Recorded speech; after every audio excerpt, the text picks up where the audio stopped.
If you thought Saturday was bad, we got plenty of crap to talk about tonight. The Sharks lose somehow, someway, 3-2 over the Detroit Red Wings in one of those classic matches between these two teams at the Shark Tank. We welcome you to another episode of Teal Therapy, otherwise known as Pucknology After Dark, with AJ Strong and Chris JWS. Guys, let's just get right at it here. You saw it coming. The second period, they were starting to come on. Nemo was holding that zone, and then two backhanders, which looked like Nemo should have. I mean, I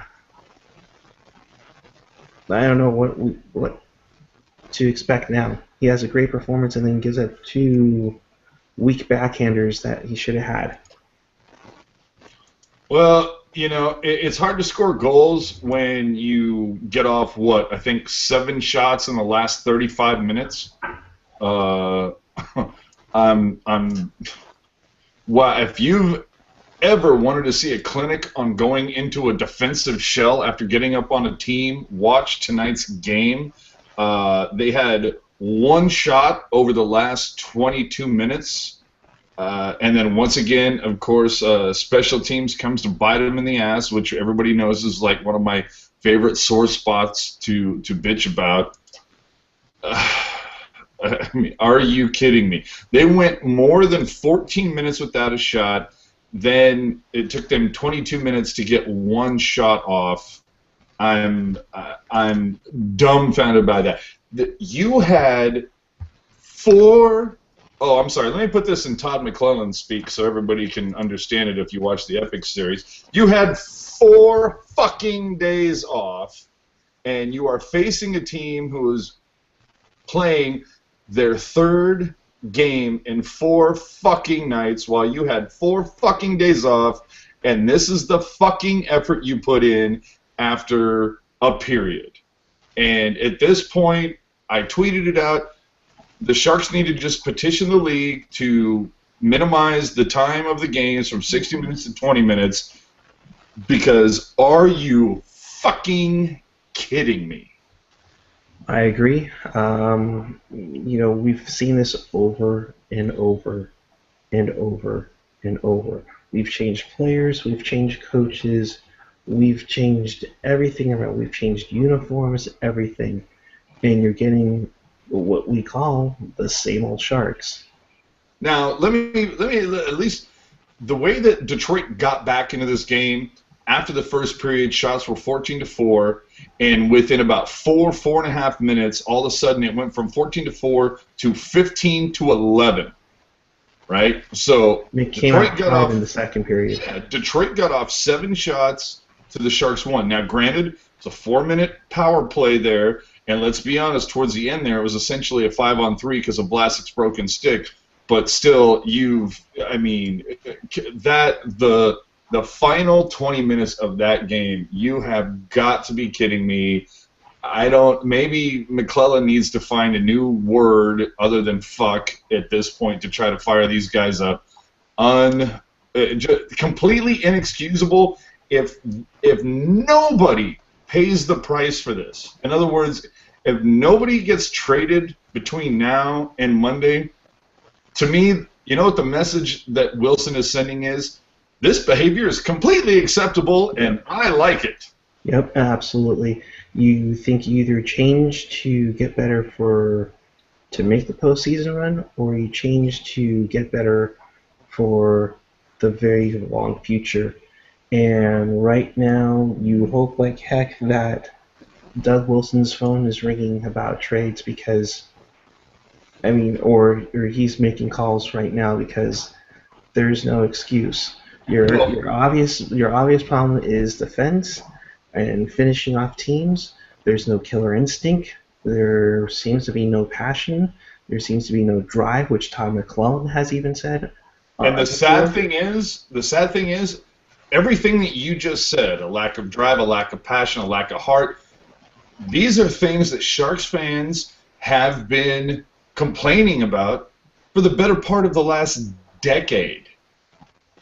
if not longer. right? See, And to make it I all would worse, and say I think it's not fair to compare this team to the teams of the last couple decades, or the last not decades, but the last decade. Because honestly, this team is far worse. Those teams had something going on. This team has nothing going on. I don't think it's a fair comparison, to be honest. True, it's a very it's just good it's point. it's a common theme. It's a commonality that it seems to be no matter how you take the pieces out of the puzzle to try to wedge in new pieces. The bottom line is that the picture never turns out the way you're wanting it to. I don't know. I kid you not. I can't remember what season it was. I don't know if it was the '08 season or the '07 season. I can't remember exactly which one. But I remember being with some friends at the during the playoff games, and I think it was like after Game 3 where the Sharks just completely shit the bed. There was no energy, no will to win, no heart, no just nothing. And my buddy had me about this close to going to the Shark Tank with like massive rolls of like some like Stickum water spray and bunches of rolls of toilet paper, and we were just going to toilet paper the front of the tank that just said no heart because we were that pissed off. See, here's the thing, though. To me, things like heart, drive, will to win, those are in chemistry. Stuff like that is stuff that's affixed to a team after they win. It's usually the outcome that determines those labels.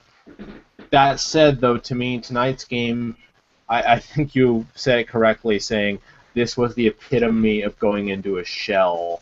I mean, you just look at the numbers, they say it all. First period, San Jose outshoots Detroit 14-4. Great start, right? Mhm. Then they get outshot 31-8 over the last two periods. By a team that's playing their pathetic. third out of their third game in 4 nights, Yeah. while the Sharks are on a 4-day rest. And I'm not about to put the blame on Niemi. Like, here's the thing. Okay, the automatic assumption is the backhand shot, therefore the goaltenders. But there's a reason why in baseball the changeup is effective, because it's different. It's not what you're expecting. I don't think they were great plays by Niemi, but the problem was not Niemi here. When you're getting outshot 31-8, the goaltender's not your issue. Like the goaltender, like those are not classic softies or anything like that. The problem is the team in front of them just is not playing well. In the other part too, I mean, Niemi kept him in the game for the better part of 2.5 periods. However, you saw that with the entire team, and if you guys saw episode 4 of the Epic series, once the Wings tied it up, they just kind of went, oh my god, here we go again. The problem is here, we've seen that so many years. It doesn't matter that you have Barclay Goodrow on the team now, or you had Brad Lukowich years ago. You know, it's been the same thing over and over and over again, where they are just, they just sit idly on a third period lead hoping to win 2-1. It's Can't do it. different pieces of the same puzzle. And even in the Epic series, there was a point where you heard McClellan talking when they were playing Dallas, talking about, sit on that clock, run out that clock. And it's like, no, you shouldn't be preaching that. You say, hey, run up the motherfucking score. That's what you should be doing. Here's the thing. It's been statistically shown, because all know I love my numbers, but it's been shown any team with a 2+ goal lead, they sit on the lead. That's just been shown statistically that happens. No, I agree with that, but it's been statistically shown that the Sharks keep getting bitten in the ass by that. Yes, and that was the next number I was going to get to, though. I was tweeting a bunch of numbers. I think I did it under Insane Clo Posse. That's my alter ego on Twitter, Insane Clo Posse without the A. You can follow me there as well as Christian AWS. But I was looking at numbers, and one of the things I noticed is after the first period, if the Sharks have the lead, they are like an 88 win percentage, which is good for like third in the league. One of the, they're near the top league there. Whereas leading after 2 periods, they win 80% of the time, and that's good for 18th in the league. And probably after tonight, it's probably 19th or 20th. That number says it all. They sit on their lead much more than any other team. And teams behind them in that number, I remember they were almost all of them were non-playoff teams. That's not what a good playoff team. That's the thing is like most of the playoff teams, you see them like good win percentage leading after 1, incredible win percentage leading after 2, because good teams put other teams away. Exactly. And the thing that chaps my ass about all this, and you want to talk about a guy who needs to go out and buy a fucking lottery ticket, is Netitch on Twitter. This fucking guy, after I think 2 periods, the Sharks are taking a 2-1 lead in, and he tweets out, "I will bet an In-N-Out lunch that the Red Wings scored the next 2 goals. And I'll be damned if that didn't fucking happen, so now I owe this guy a double-double animal style with fries and a fucking Coke."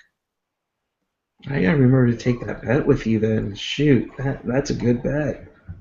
This is what I'm saying. I can't. Shit. Especially, that's right. Go Wire style, man. Shit. No. Shit. No, and and even when it was so funny to watch Brody and the pregame live crew talk about Niemi's stats, particularly against the Red Wings as a Shark, where he was 10-1-1 and had the 6 save percentage. And most people know I'm not a huge Niemi fan.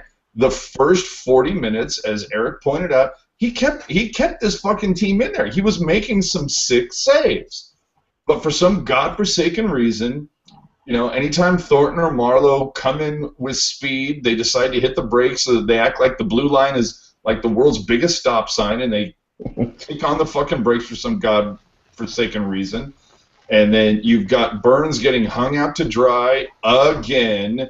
I mean, how much video does McClellan or anybody else need to see that says, you know what, Burns is a power forward? Good. Burns as a defenseman, aside from being on the power play, bad. This is not working.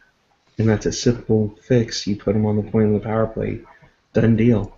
No problem. No, it's not a simple fix because they don't have anybody to take his place because they've drafted and done so poorly on defense. And this is my whole thing is, for those first 40 minutes, Niemi, it was just like, dear God, man, up that fucking trade value. You look fantastic tonight. You got Vancouver scouts in the house. Miller's out for the next 4 to 6 weeks. They need some insurance. By all means, make a fucking deal, Bob Parker. Is that the case? The Canucks scouts were in San Jose tonight? From what, I can't remember whoever it was, whether it was Kurz, McKeon, Pollock, I'm not sure which one.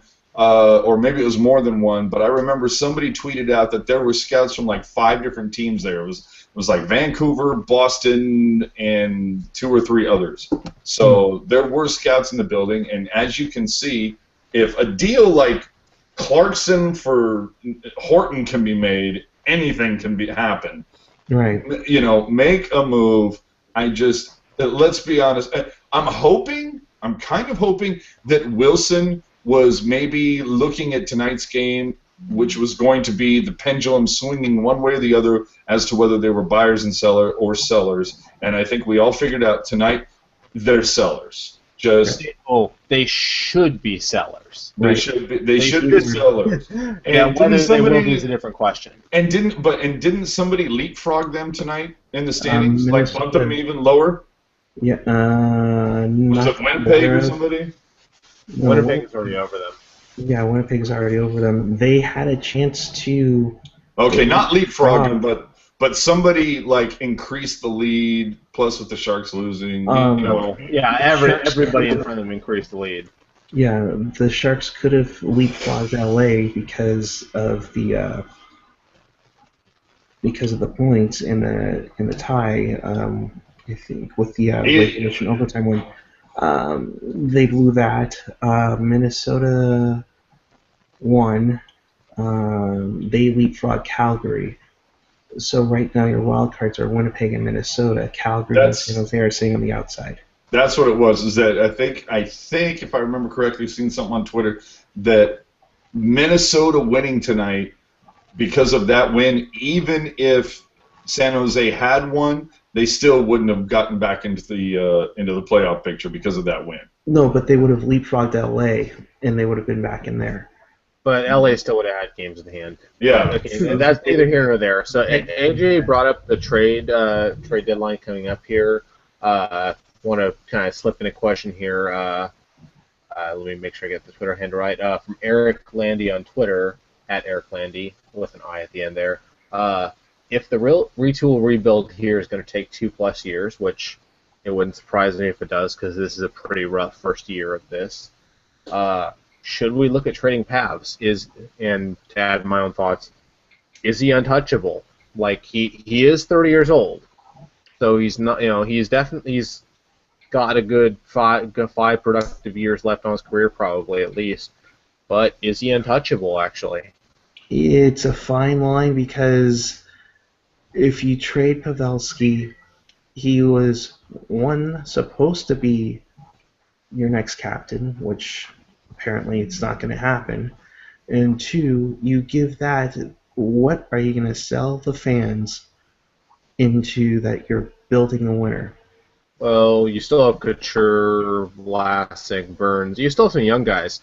I think it is a legitimate question in the sense that he is definitely getting up there in age, relative for a hockey player at 30 years old, to where maybe he could bring in some of those really high-end assets to start rebuilding, because maybe this isn't a 1-year rebuild. Maybe this is a 2 or 3-year rebuild. That's kind of where I take that. AJ? I consider it, but I keep going back to the Sharks' biggest deficit. There's not even room for debate. We all know the Sharks' biggest deficit is on defense. I think at this point, you look at what's happened with this team. Is it time for a complete implosion, blow it all up, whatever you want to call it? At this point, I don't have an aversion to it at this point.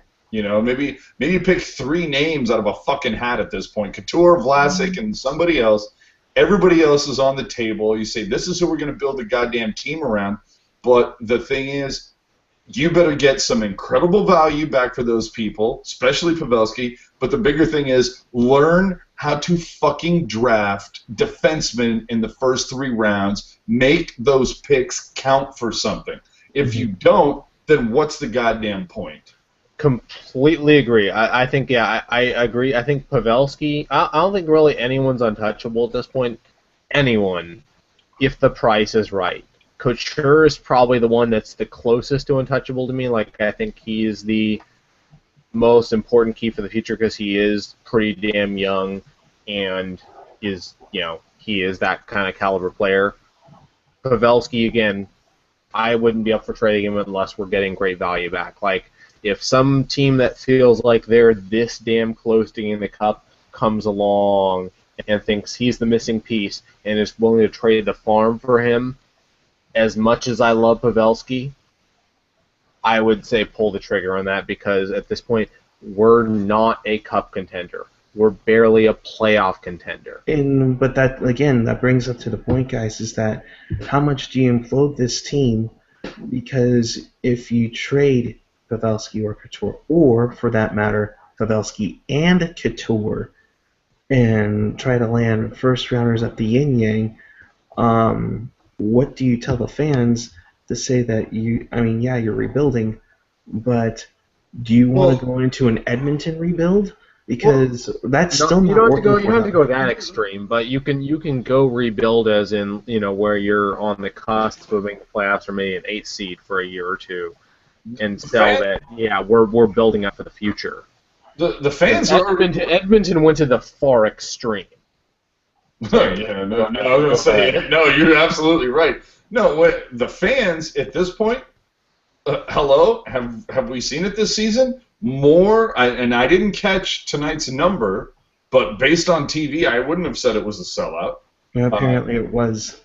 Okay, well, quote unquote paid sellout, but I saw a lot of empty seats, and I saw a shitload of red and white jerseys, and so basically, the only reason why it was a sellout, it was because it was Detroit. I would put money around. I would double or nothing my bet with Netich. Oh boy. Double or nothing. Don't do it. No. I'm going to double or nothing because, well, there's no way he's going to take this bet, so it doesn't matter. But I would double or nothing that this Saturday is a non-sellout.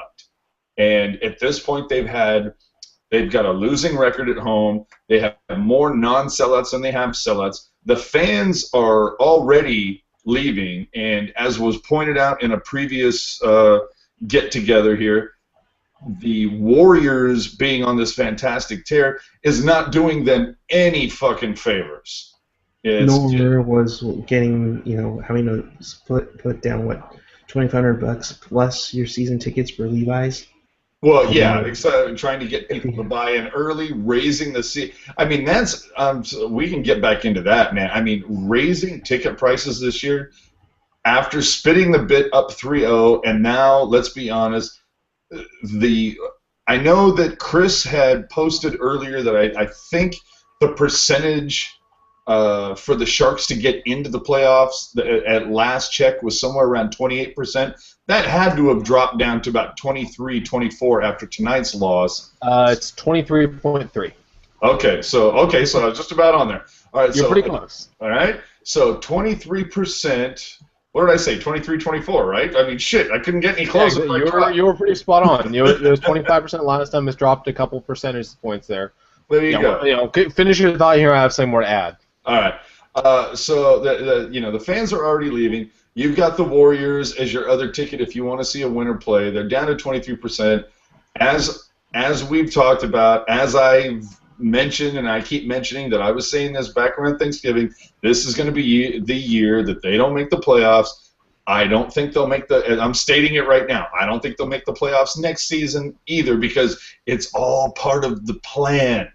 And if these picks and these prospects don't pay off, I would expect if we don't see something really dynamic kind of happen between now and say partway through next season where either the younger kids, whether it's Tierney or Hurdle and Nieto, Goodrow, Carlson, whoever, if they don't try to elevate their game a little bit, provided that they're still here, but if they don't elevate that game and we don't see something out of them, with McClellan being on his final year next year, it would not surprise me if McClellan's gone next year.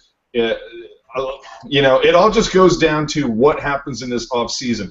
If you looked at the pregame talk between Milbury and Brody Brazil, Milbury brought up that both Marlowe and Thornton were asked to waive their no-trade clauses to be moved, and they said, no, we want to stay here.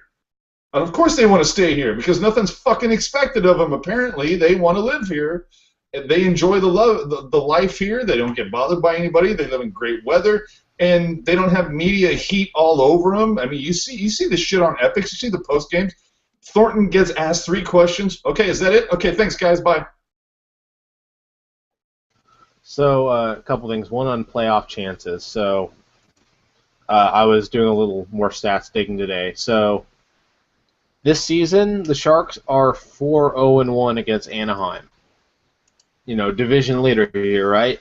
They're, unfortunately for them, they're 8-3 against everyone else in the division, which speaks well to our playoff chances.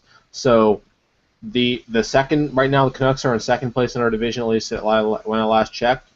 They'd be 4th or worse in every other division. So this is not a difficult division this year. No. Like the Ducks are running away. They'd be first in a couple of divisions, I think, except maybe one. Well, the Ducks are on a downward spiral right now, and Yeah. Vancouver doesn't have Miller, so it could get Yeah, interesting. but I'm saying, though, like, this is not a tough division this year. Like last 2 years was this a dogfight.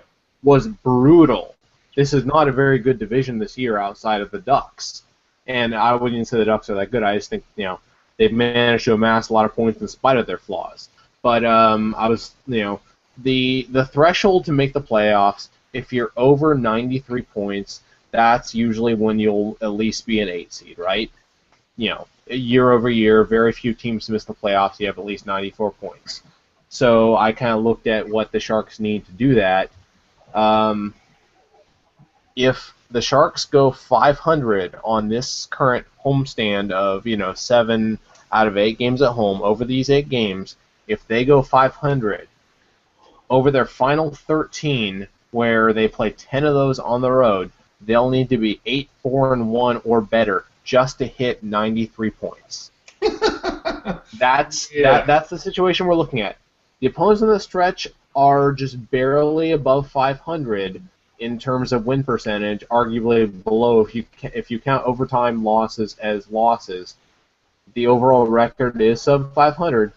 Still doesn't look very appealing, though, either way. The only way they can put themselves in a situation where they can play 500 hockey on that 13-game stretch, they have to go 6-2-0 or better on this current homestand, and they're already 0-1. So they need to go. No, they're like 0-7. They need to go on the homestand, on the current homestand.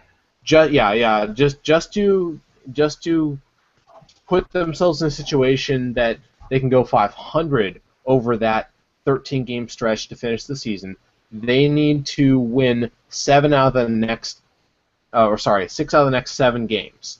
Yeah. So that's just to make it so they can go 500. So if they, they need to do some work here on this homestand. Well, and like Hetty said on the pregame tonight, mathematically, I think they have to win like 14 out of 21 to probably get in. Now it's down to 14 out of 20, and you're slowly getting in the way.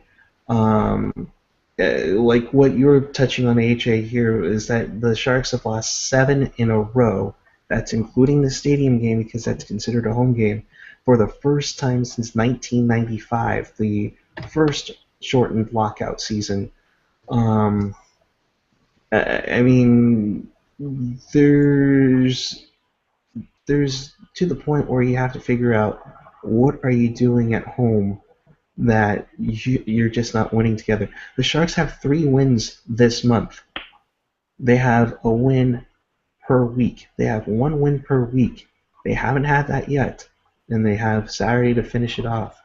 I swear to God, at this point, I would fucking bag skate them every goddamn day until I saw 60 minutes of actual hockey. None of this trying to kill the clock shit. None of this defensive shell crap. A full, strong 60. I don't even give a shit if they lose. I just want to see a full 60-minute effort. None of this putting in, getting. I think what was it? 2. I think maybe 2 shots over the last 35 minutes of this game. I'll look that up because Mike Holler had that stat. But keep going. Well, but that's the point. It's just fucking, you know what? Every day, you're not going to be rewarded for this type of piss-poor play. I'm going to bag skate your asses every goddamn day until you figure out how to play a full 60 minutes. That's it. This is from Mike Holler77. He's the midday producer at KMBR. He also does the press box stuff for the Sharks. The Sharks had 2 shots on goal in the third period and were outshot 30-8 over the final 40 minutes. There you go. How is that acceptable? I don't think that's correct, actually, because I believe it was 31-8. But we're splitting hairs here. Right. There's a lot of people that have tweeted in We want to thank you for that. Use the hashtag Pucknology After Dark. Subscribe, please. Subscribe if you would. Subscribe to Chris's channel. Subscribe to my channel. For sure, next season I'll be putting a lot of retro clips, like there is already on here. Looking through here, Chester Chivo Nettage says, Puck Guy 14 is furious when he's wearing the glasses. No, it's because I have to go to bed soon. I don't want to wear my contacts. King Shark 49. I'm sorry. 49. Let's all break them out, shall we? Okay, No. go ahead. Oh my God, you guys! Really? Fucking dorks. Yeah. We all break them out. What? King Shark 49. Sharks should seriously consider selling at this point. Might be time to clean house. Do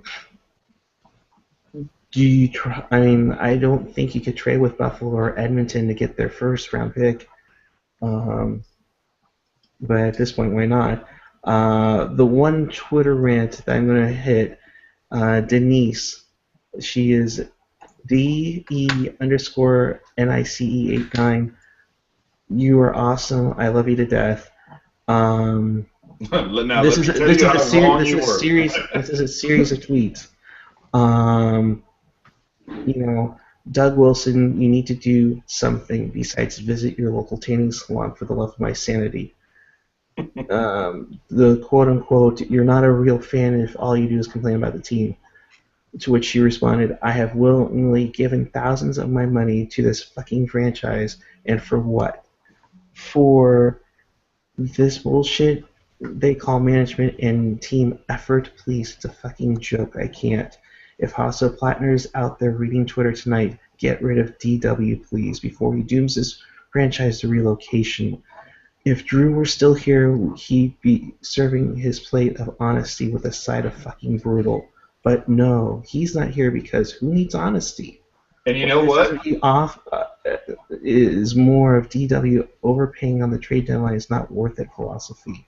How spectacularly awesome would it be if Hasso Plattner hired as his new GM, and I'm for this, Sharks' new general manager, Drew Remenda? How fucking fantastic would that be? And I guarantee you, his first move is, oh, hey, John, it was nice to know you, Mr. Totora. Take your ass back to fucking New Jersey, you prick. The catch with that is that Drew would be in charge of hockey ops. He wouldn't have the say on the president. Well, you know what? You make that as part of your hiring package. Well, you want to hire me? This guy goes. That's true. That's true. I would take Drew as the general manager in a fucking heartbeat. You're off in a little fantasy land there, honestly. Yeah. I would rather not have Drew. See, you guys got glasses, I got mine, so. But I honestly would not want Drew as the general manager. Honestly, I'm more of the perspective. If we fire Doug Wilson, we need to take a good hard look at what organizations are currently drafting the best. I mean, that would take a lot of research. See who's panning out the best. Who are the assistants to those GMs that are doing that job, and then start targeting those guys. Because that's what you do. When you want to hire the next coach, it's like they hired McClellan because he was Babcock's sidekick. You look at best and you see who's helping them, and you hope that they end up being somewhere in the range of the guys who measured them. Yeah, no, it's absolutely crazy. King Shark also said the same again. He agrees with you, Chris. If you get a solid offer for a top player or two or a first rounder, you pull the trigger. It may be done.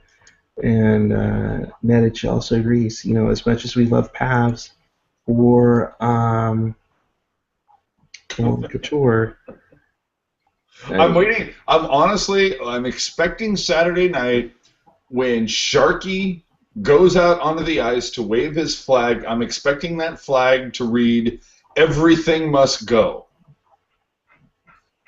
Well, I'm waiting for... Or fire sale. Yeah, exactly. Fire sale. Everything must go. I'm waiting for them to have Kevin Bacon out there. We'll have special Kevin Bacon night where he comes out before he drops the puck and says, "Remain calm, all is well." No, I'm so done. I am so done. And the fact that right now, as a fan, I honestly, what did a couple days ago, or I guess it was last night, I think I set the over-under with 7 free agent UFAs. I think I set the over-under at moves as being 3. And right now, I'd take the under without even thinking about it, because honestly, at this point, I don't think Wilson's going to do anything. I think he's going to sit there and say it's all part of the plan. How do you hold on to Niemi this long? I'd like to take a quick moment here to point out, just a second ago, we peaked at probably the most we ever had in Pucknology After Dark. We had 17 users watching. Now we're down to 12. But we appreciate that, though. We appreciate all the people who watch and engage with us. We really do. Follow us on Twitter. We'll follow you back.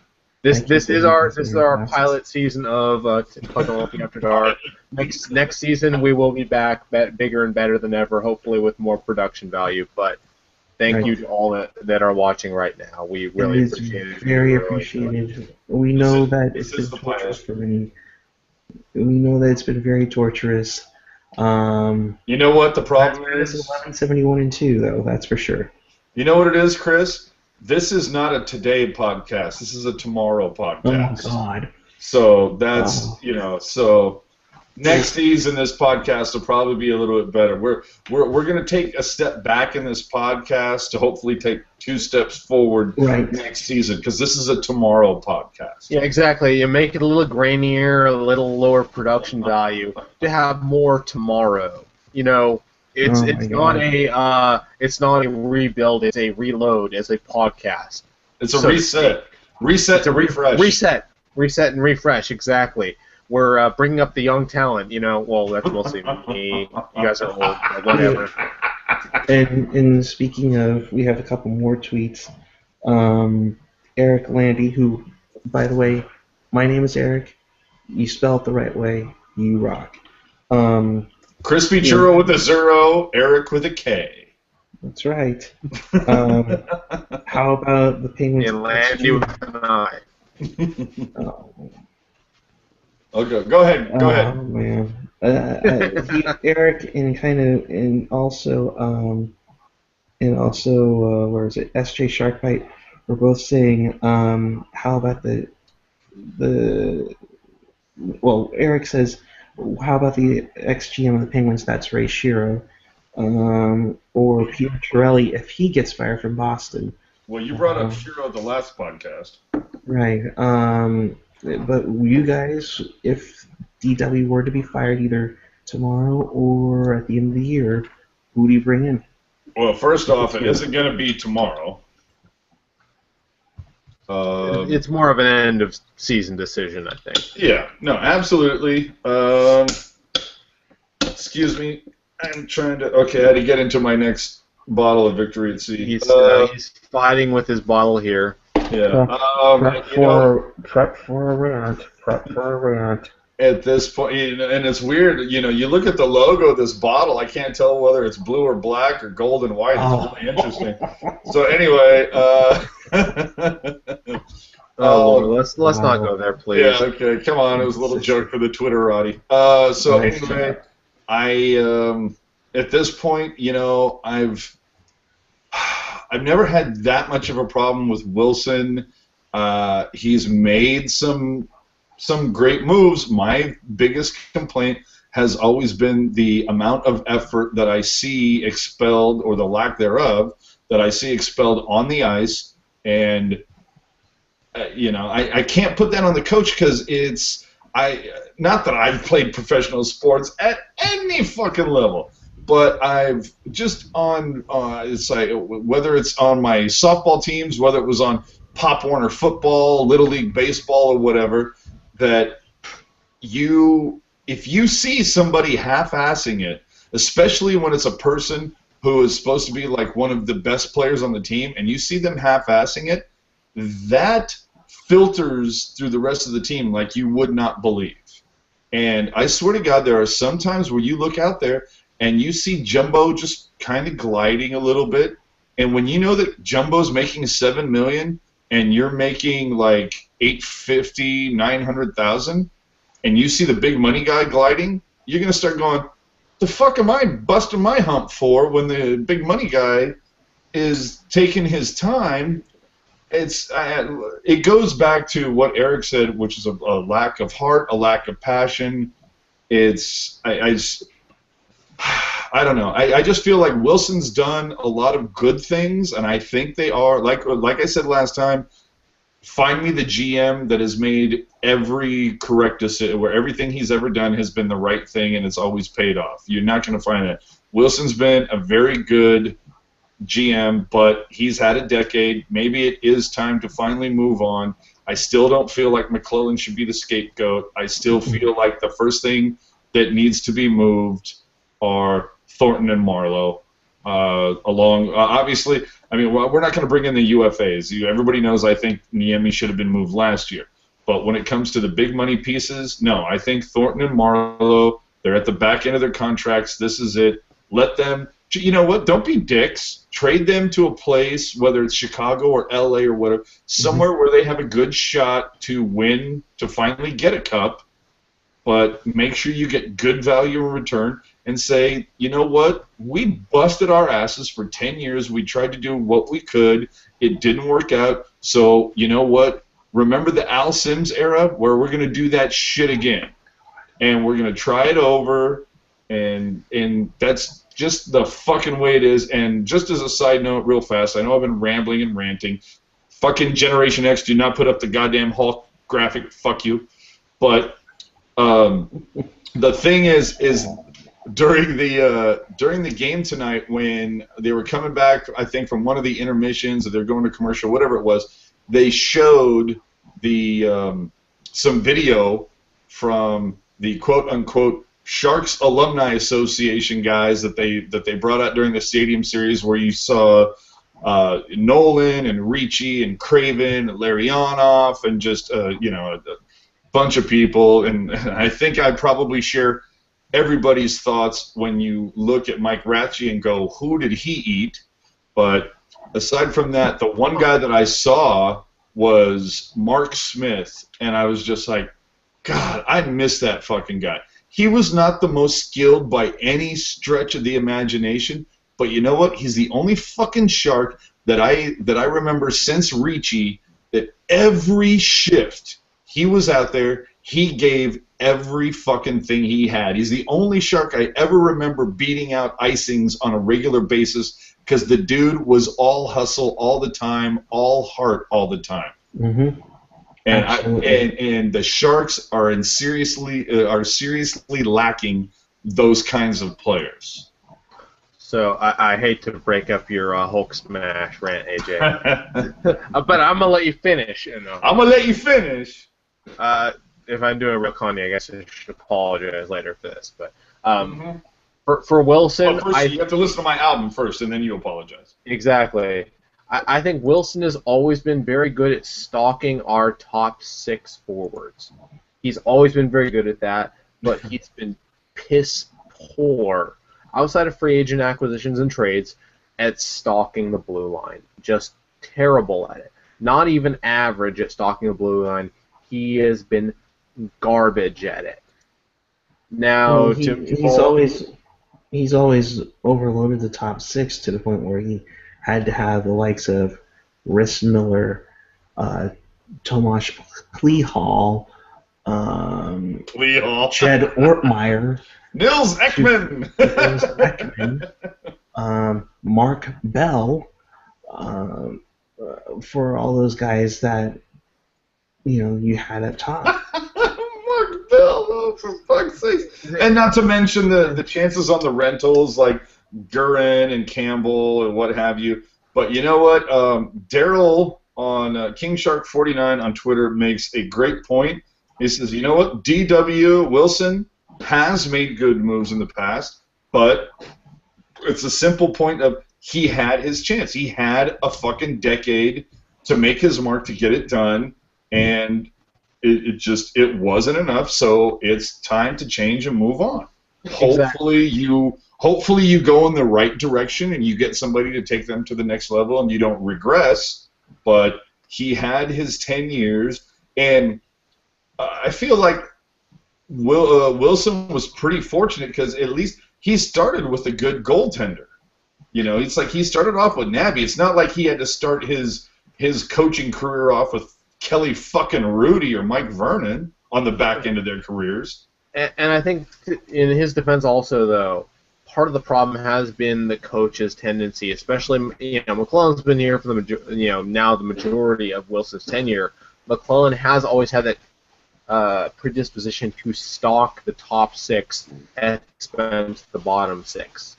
And, this is something we've touched on many times. Like, as much as I really want to go and say fuck John Scott, I obviously can't blame him for this game. But moreover, McClellan's lineup decisions are constantly stalk the top two, forget the bottom six. That kind of decision making has always been a problem. One thing, real quick, I know you mentioned Thornton and kind of his gliding style. Here's the thing, though. Like I said, it's too often results dictate what we think of a player or a team or whatever. He uses that gliding style even when the Sharks have been winning. Like, that is Thornton's style. He's not a fast-paced player. He is a slow it down, pass it around, excessively pass it around kind of player. And, when we're winning, we love it. When we're losing, we call it lack of effort. And I would just, I like to throw that out because that's the thing is, it is always an appeal to the consequences of what happens. That's how we ultimately judge these things, which is right and wrong in their own regards. Well, the thing that I'd really like to know, and somebody's pointed this out on Twitter, they said they tweeted out Doug Wilson should be fired solely based on the decision to move Burns back to defense. After 60 games, this is inexcusable and complete arrogance. Now, was that Doug Wilson's actual decision? It's not as if McClellan doesn't have the option to put him back at forward and just put Mueller in his place or what have you, but it's kind of reminds me of the whole Moneyball situation is, you can't start that guy at first base tonight. Why? Because he's not on the fucking team anymore. That's why. So, you force his hand. So that I do, whoever ended up with the final decision on that, yeah, I think somebody needs to just address the goddamn elephant in the room and say, look, the Burns at D thing is not working. If you want to try to keep them there for the remainder of the season because you don't have any other goddamn options, okay, sure, fine. But that's the thing that to me, that's the first thing. We all know how much the D is shit. You address the glaring deficiencies at D in the offseason, and as part of that, you say Burns is going back to the forward position. And I'll say this, and Twitter's blowing up like I've never seen it blown up before after a game. My friend Brianna, she's her and Nikki, my friend Wingles, and Denise all are just having a, they're posting, they want to write a letter complaint to management. One person has said, March 3rd, D.W. Rice is from tanning bed. He's like, okay, ready to make a trade. Oh, no, damn, next year. And goes back into the tanning bed. He's not that tan. But here's the thing. He's not Randy Hahn tan. But here's the thing, though. Florida made a trade to try to improve their team. Yeah, they overpaid, but at least they made a move. And yes, it's for a 40-something named Yammer Yager.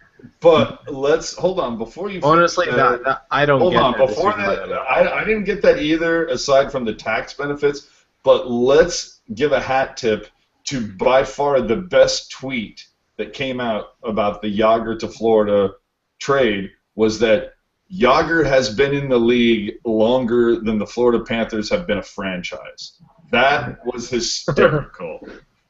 That was fucking hysterical. What was that made by Luongo? Because he seems to always make the snappiest, funniest remarks. No, in fact, it wasn't. I don't know who it was. I don't know who it Yeah, was, but if you I aren't don't know if it following was Luongo on Wyshynski or- Twitter, you're doing hockey Twitter wrong. Yes. I believe at Strombone is what it. Strombone 1. Oh, yeah, Strombone 1. Yes, that's If you're not following him on Twitter, you are not a hockey fan because I don't care if it's Roberto Luongo. The dude is pretty damn self-aware, actually. Well, speaking of Twitter, let's take it to the tweets for a moment. We've got some good ones. My man, Generation X-Wing, of course, sent out just a reminder, the Sharks let these two guys go, and, of course, added pictures of Sutter and Lombardi, and in less than Wilson's tenure, lifted 2 cups. So that's a nice tweet that just makes you want to smack the shit out of somebody. Then we've also got you need to from King Shark 49. Daryl says you need to reset and refresh this podcast. Start by having a bonfire for those fucking Black Armor jerseys. And amazing how we were in black tonight with that collapse. And they lost another huge game, another epic collapse in the goddamn black jerseys. Just hold a fucking bonfire. Invite all the fans that are sick of that. Have a big bonfire in the Shark Tank parking lot. Bring your black jersey, and for every jersey you throw on the fire, the Sharks will donate like 30 or 40 or 50 bucks, whatever, to the Sharks Foundation. I'd be there tomorrow. I have one black jersey, and it's because it was given to me. Let me restate that. I have this black jersey, but as you can see from the crest, this was the original old-style black jersey, not that Black Armor shit they're wearing now. The one Black Armor jersey that I do have, because I don't own any jerseys. That's the one jersey that I don't own. Were the last generation, the first ones to add orange. Yeah, the orange with the shoulder-colored pad things or whatever. I hated those. There was nothing wrong with the second-generation jerseys. I thought those were brilliant. But anyway, bring your Black Armor jersey, throw it in the fire. The Sharks donate, $25 to the Sharks Foundation, what have you. I think that would be fucking fantastic. On the Twitter machine, Netich is guaranteeing a non-sellout this Saturday. So if you you might want to try to make the bet, but you'll lose. Against the Sens, since it's an Eastern team that not many people have interested, it wouldn't surprise me if it's not. So we've talked a lot about the game, but the other big news today is Raffi Torres, and I would like to take a victory lap right hold on. fucking now. Eric, just hit mute now. I'll hit it too, okay. because he's going to be hitting that. He's going to be tooting his horn for about the next 90 seconds. So go ahead. Okay, well here we go. Because here's the thing: like before we even did the live shows, we were doing these pre-recorded, posting on Pucknology.com. I posted a screenshot of my notes from August today, where I pretty well laid this all out exactly as it played out. Eric and AJ can both verify this. In fact, we even have the tape to say, I said we would not see Raffi Torres this season. I said that in August because, unfortunately, I have the personal experience with knee injuries. They suck. They really suck. They suck a lot. That's not good. I'm for clarity. But... All right, come on, win with class. Okay, more to the point. Okay. Let's get more into the actual technical explanation of what happened. So he tore his ACL because I've heard a lot of people say a lot of different things about this. That was a terrible signing by the Sharks, terrible trade. Honestly, no, it really wasn't. I think the trade was good because it worked out great for them in that remaining part of the season, the playoffs. And I think the re-signing was a good thing. It was a good move, even though he was 33 years old, I think, at the time. But I felt like it was a good move. An ACL tear, unfortunately, is there's bad luck that goes into that. And it was preseason. It was kind of just bad luck in that regard. But moreover, once you take the ACL, 1 year later, he's got an infection on an ACL graft, which I looked up the numbers. It's less than 1 in every 300 grafts that it gets infected at all. Period. Like, gets infected. And only 1 in about a couple thousand aren't able to be treated by antibiotics. So we're talking about a 1 in like 3 to 400,000 chance, which is so fucking sharks. Like, oh, it's a 1 in like a 250,000 chance it'll go really wrong. My best friend about a year and a half ago he ripped his ACL when we were skating. He tore his ACL. He had to wait for a cadaver. He had to have his replaced, and he did have they caught it at the very beginning because he was going in regularly to have it checked. They caught the very beginnings of what was starting to be an infection. They treated it, bam, and it's all good now. Dude's tooling along. He's all fine.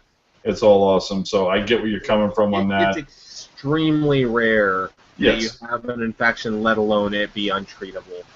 But here's the thing that kind of gets me with this whole thing. Like I said in August that okay, he should have because in August he had the surgery to remove the graft that was infected. And I was like, okay, when you do that, you clean out the rest of the infection for the most part, and within a few weeks, the entire infection should be clear, and you can have a second surgery to put a new graft in. Yes. Now the problem is they did not do that. Until now, he just had his graft surgery 6 months after I said, oh, he should have one next month. So I think the theory I'm going with is the Sharks were hoping maybe he could play without it. I mean, they even said so, as much. But there's only one player I know of in any sport. I believe he played for the Canadians. I can't remember his name, but that played without an ACL. It doesn't really happen. Honestly, the Sharks should have said, get that surgery ASAP, get a new graft in there. Maybe you'll be available come playoff time, but let's not jeopardize year 3 of this deal. Whereas now, he's projected to be back come September and be in training camp. But honestly, that's going on the timetable of everything going right. Yeah, and everything as going we've right. already seen, do we want to go on the timetable of, well, if everything goes right, we're good. Do we really want to go on that timetable right now?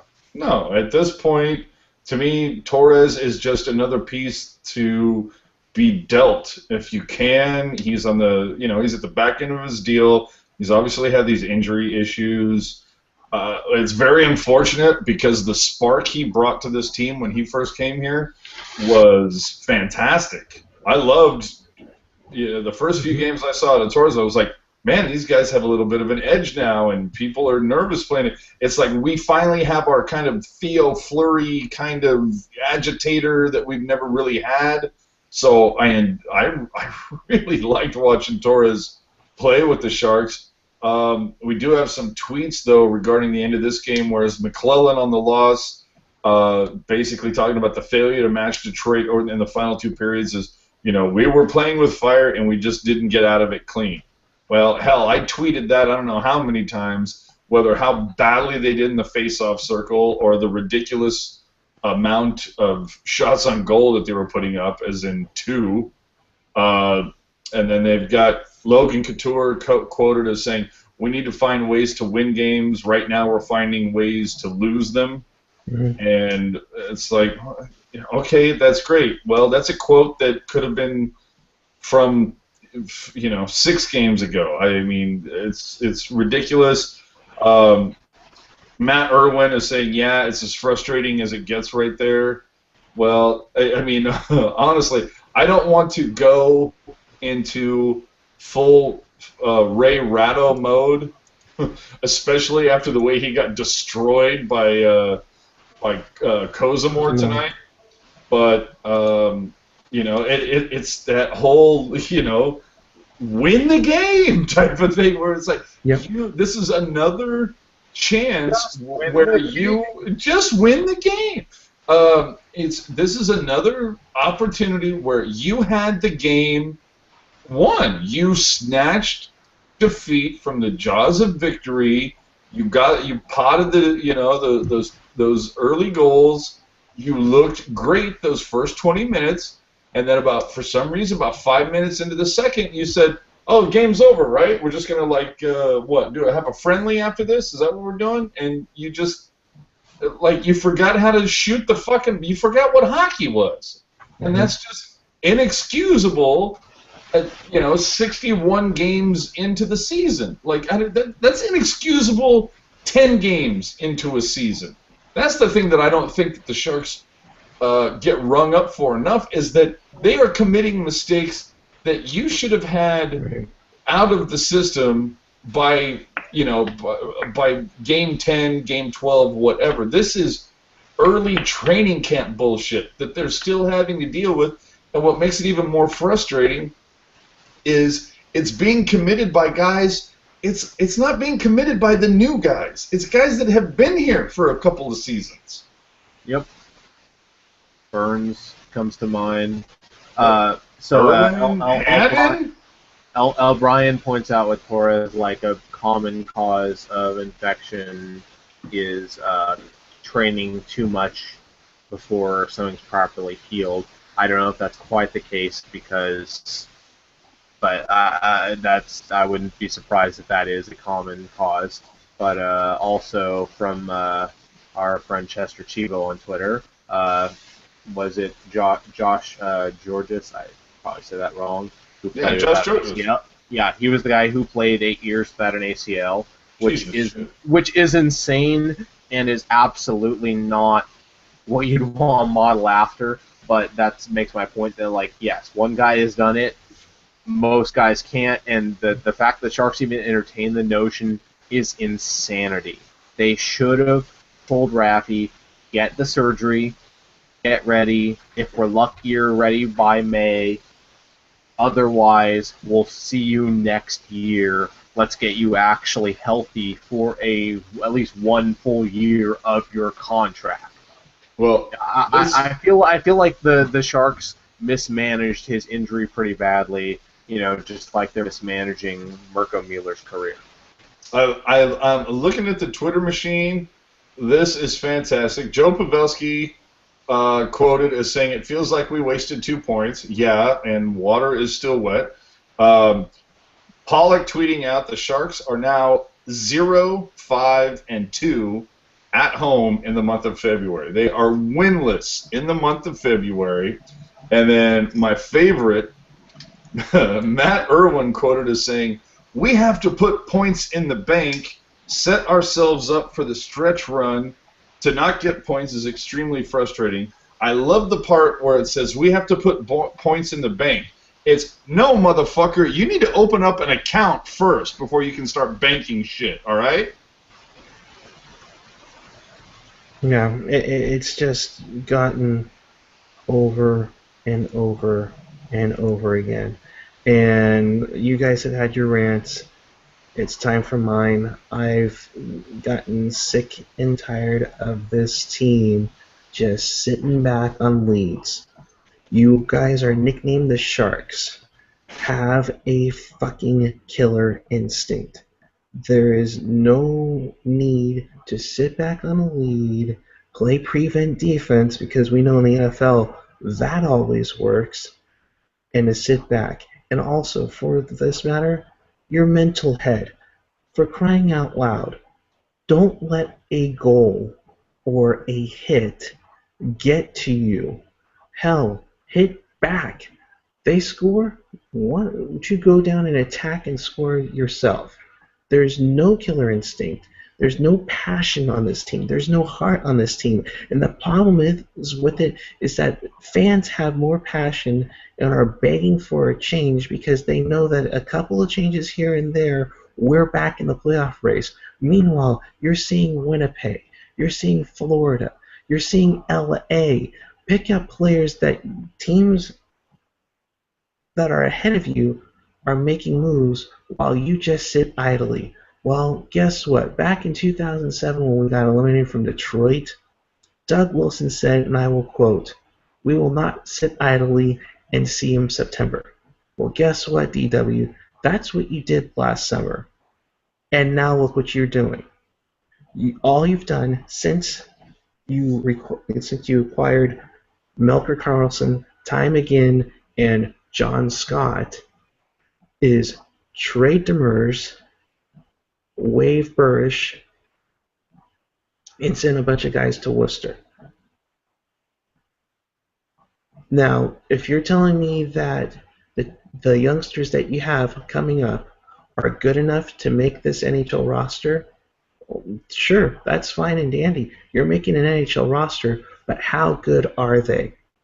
The problem is, and I've been saying it for years, is that the minor league system doesn't have the big of a commit to winning like the McClellan and the NHL club does. It starts with the whole franchise league-wide. Sommer has been with this team since 1997. He was an assistant under first-year head coach Darryl Sutter. The following year, he went to Kentucky, where he had a plethora of talent down there, let alone Warren Strehlow to mentor your goaltenders. You had Chichu down there. Then you ended up getting Mihalik and Bernier, yada, yada, yada. Yeah, DW would trade picks, but you still had some guys coming up in the system. The problem is now is that these guys don't have a winning attitude in Worcester or in Cleveland or near the end in Kentucky. They haven't even come close to making a conference final in their tenure in Worcester. You need to have in your entire franchise a winning mentality. And that's the point. We've never had a winning mentality. We got lucky. We got so lucky. You know, that year we went 11-71-2, we had to clean house. Why? Because we had to. We had to bring in a bunch of veterans to make sure we win it all, to go for it all. And unfortunately, 21 years later, we're still calling Jamie Baker's goal the greatest moment in Sharks history.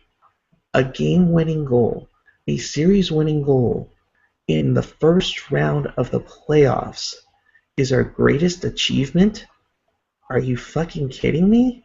Meanwhile, you're seeing Anaheim raise a banner in 2007. You see LA raise a banner in 2012. And then you have the unbelievable job of collapsing with 2 games at home to win a series against your arch rivals. And that wasn't the first time. That was the second time because we did it in 2011 where we blew a 3-0 lead to Detroit.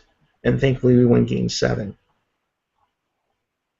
What the hell is it going to take to bring a bona fide, intimidating winner to San Jose? Something where you have Chicago, like, whoa, Chicago's coming to town. Or Los Angeles, who has been very lucky on how they got their job done. Because they just used the momentum to get up to the point. Instead, we go, we're up 2-1 and we just let the tie and go, oh man. Oh, what are we going to do? What are we going to do? Oh, they just scored again. Oh, we just got to give up. There shouldn't be any giving up on your teammates, on your fans, and on the city. Because when you let one of your teammates down, you let everybody down. Hear, hear. Goddamn right. Goddamn right.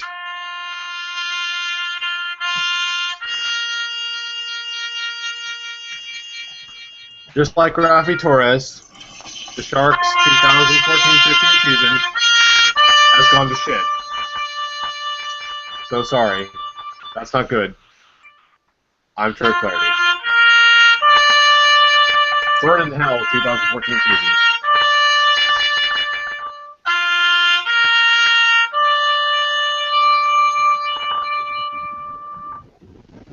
Dear Lord. With that being said, the Sharks play Saturday night against the Ottawa Senators. For more than 20 minutes, if you're lucky. And they will play in their Stadium Series jerseys. Speaking of no shit, really? Yep, they'll play 2 games with their Stadium Series jerseys. March 12th is the last Black Armor night of the season, and hopefully forever. But Saturday night, the Sharks will take on the Ottawa Senators. 7 p.m. I believe it's a Hockey Night in Canada game, so it is an early start. I just to show you, I've just found a flag that Sharky will be waving during that game. That will be the flag Sharky is throwing up during that game. Just to let you know. This is or was Sharks territory. No. That being said, though, you need to come and support the team. You know what? Netich just brought it up, and what's funny is I actually jotted it down earlier.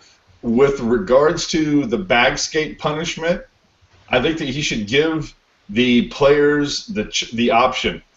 You either get bag skated every time until I see you play a 60-minute game, or I allow the Epic's crew to continue on filming every little thing. One or the other. That's what I'd go with. Just because Netich put up that he was surprised that I hadn't gone on one of my infamous rants about McClellan basically blaming the Epic's crew for the past 3 weeks, and it's like, there's nothing you can do, man. Yeah. With that, I gotta go to bed, and I think you guys need to have an early day, and I think we all need to get some rest because this is pathetic now. So. Yeah. Me and Chris, well, you know what? I think we still have about 10 watchers. Me and Chris, we'll take you another 10 minutes, and then we're going to get the hell out of here. But I have to control the broadcast. Yeah, it depends on how this whole thing works, but give a sign off, Eric, and if possible, me and AJ will do a post game if it lets us continue in here.